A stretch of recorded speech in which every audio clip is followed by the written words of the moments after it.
ओम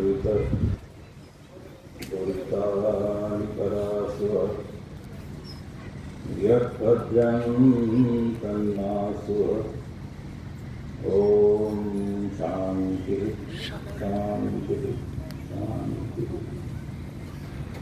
स्मृति स्मृति पुराणानाम् आलयं करुणालयं नमामि भगवत्पादं शंकरं लोकशंकरं शंकरं लोकशंकरं।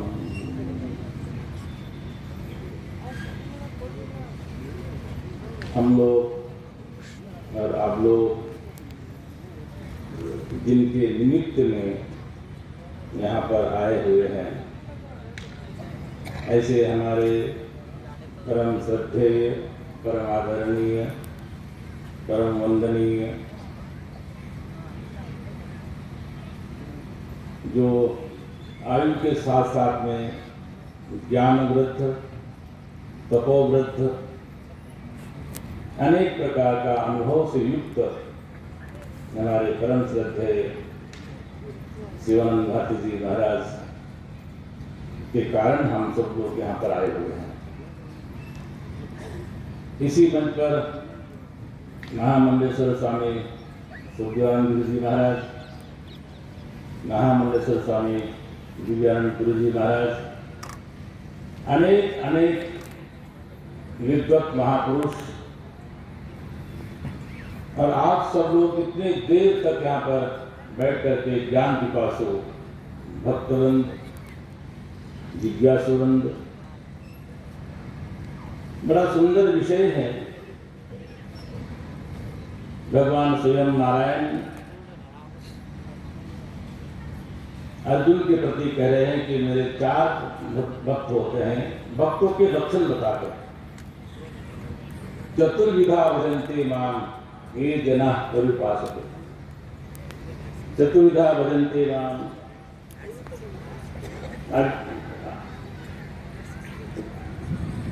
4 प्रकार के जो भक्त हैं वो मेरा भजन करते हैं। आर्त भक्त हैं, जिज्ञासु भक्त हैं, ज्ञानी भक्त हैं, अर्थार्थी भक्त हैं। ये 4 भक्त मुझे मेरा भजन करते हैं। ये हुए भक्त के लक्षण। अर्थो जिज्ञासु अर्थार्थी ज्ञानी च भरतर्षभ। अब ये जो भक्त 4 जो भगवान का भजन करते हैं, वो भगवान का ही क्यों भजन करते हैं? क्या अन्य लोग भगवान का भजन नहीं करते हैं? तो इस श्लोक में एक बड़ा सुंदर एक रहस्यमय शब्द है, वो है चतुर्विधा भजन्ते माम जनः सुकृतिनोर्जुना। जिन्होंने अपने किसी जन्म में निष्काम कर्म किया हो, भगवान का भजन किया हो, ऐसे जो भक्त हैं तो अंत में परमात्मा का ही स्मरण करते हैं। आर्त भक्त जो दुखी है, वो दुख आया कहां से? तो ये विषय बहुत गहन है। तो दुख हमारे पास आता है, श्रीमद् भागवत में भगवान श्री कृष्ण ही कहते हैं अपने पिता को, कर्मणा जायते जंतु कर्मणैव विलीयते सुखम दुखम भवम भयम क्षेमम कर्मणैव वर्धते। कहते हैं कि 4 जो सुख है, दुख है, भय है, क्षेम है, ये कर्म से ही उत्पन्न होते हैं, कर्म में विलीन हो जाते हैं। तो हम कर्म जो करते हैं वही हमारे जीवन में हम उसी का फल प्राप्त करते हैं। परंतु कोई कोई भक्त अनायासी निष्काम कर्म करता है।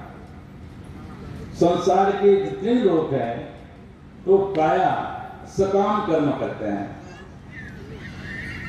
सकाम कर्म करने का तात्पर्य यह है कि हमें सुख की प्राप्ति हो, दुख समाप्त हो।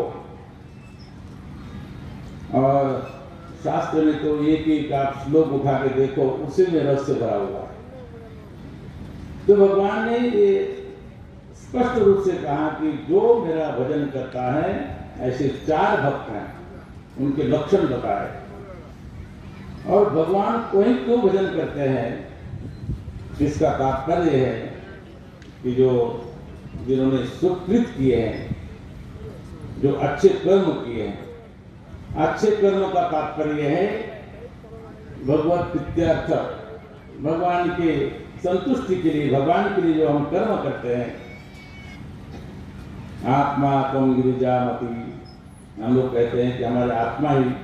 इसमें 4 प्रकार के भक्त का आप लोगों ने बहुत सुंदर यहाँ पर उसका विश्लेषण श्रवण किया। कन्नड़ भाषा में आती तो नहीं है, लेकिन अच्छी लगती है। बहुत सुंदर सुंदर यहाँ पर वक्तव्य हुए और आप लोगों को समझ में तो आया ही होगा। मुझे भले ही समझ में ना आया हो, परंतु जैसे किसी बगीचे से निकलो और वहां पुष्प की सुगंधी आती है, वो किस पुष्प से आती है इसका नाम नहीं जानते हैं, परंतु सुगंधी अच्छी लगती है। यहाँ पे उत्तर कर्नाटक के इतने विद्वान संत अद्वैत का निरूपण करते हैं, अद्वैत को बोलते हैं। तो तात्पर्य यह है कि ये सनातन परंपरा है। हम लोग कहते हैं कि नारायण समारब्धाम शंकराचार्य मध्यमाम अस्मदाचार्य पर्यंताम वंदे गुरु परंपरा। ये गुरु परंपरा है। ये गुरु परंपरा से आया हुआ ज्ञान है। उसमें भगवान ने कहा वो भी है, उपनिषदों ने कहा वो भी है, पुराणों ने कहा वो भी है। उसको आपको प्रदान करने वाले वर्तमान गुरु होते हैं। और उसमें से श्रेष्ठ साधु जिसको बोलते हैं, श्रीमद् भागवत में संतों के लक्षण आए हैं। तितिक्षुवाकारों ने कहा, जो तितिक्षु होता है, सुरदस सर्वदेही नाम आजात शत्रवा शांता साधवा साधु भूषण। मैं तो बहुत पहले से जानता हूँ, मेरी गुरु परंपरा से हमारे दादा गुरु जी, जब महाराज जी के जो गुरुदेव उस समय वर्तमान थे, तब वहाँ पर हुबली में आए थे और तब से हमारा संबंध बना हुआ है। ऐसे आज हम शुभ अवसर पर अधिक करने का अवसर तो नहीं है, जैसे सभी संतों ने कहा संक्षेप में। आप भी बहुत जैसे यहाँ पर बैठे हुए हैं, और जब अजीर्ण होता है तो पछता नहीं है। इसलिए आप लोगों ने जो जो श्रवण किया है उसको आप बचाने का प्रयास करें। और ये हमारा सनातन धर्म जो अब तक हमें सदुपदेश देता आया है, पुण्य की बात करता आया है, भक्तों की बात करते आया है, ज्ञान की बात करते आया है, वेद है, उपनिषद है, हमारे सदग्रंथों का उपदेश देते आया है, ये सदा बने रहना चाहिए। इसलिए हम और आप दोनों ही साथ मिलकर के चले। संगच्छध्वम समबद्धम सन्नो मनासि जानताम। हम लोगों को साथ में चलना चाहिए, तब जाकर के हमारा सनातन धर्म, हमारी सनातन परंपरा ये नित्य निरंतर चलती रहेगी। इसलिए हम सब लोगों को प्रयासरत रहना चाहिए। और मुझे लगता है कि सायंकाल में थोड़ा बोलना है, तो सायंकाल के समय में हम लोग जितना समय मिलेगा, अभी तो मुझे बताया था कि 12:30 तक है, परंतु लगभग उससे और भी समय हो गया है। तो आप लोगों की बहुत अधिक परीक्षा न लेते हुए हम लोग चाहते हैं कि अब महाराज जी का आशीर्वाद, महाराज जी का आशीर्वाद होगा। तो महाराज जी के आशीर्वाद के साथ में इस कार्यक्रम को हम लोग यहाँ पर महाराज जी का आशीर्वाद प्राप्त हो। और हमें अत्यंत प्रसन्नता है कि अभी इस आयु में सहजता, सरलता, साधुता बनी हुई है। ऐसे महाराज जी के लिए हम लोग यहाँ पर आए हैं। इतना कहते हुए अपने वाले को विराम। हरि ओम तत्सत, हरि ओम तत्सत, हरि ओम तत्सत।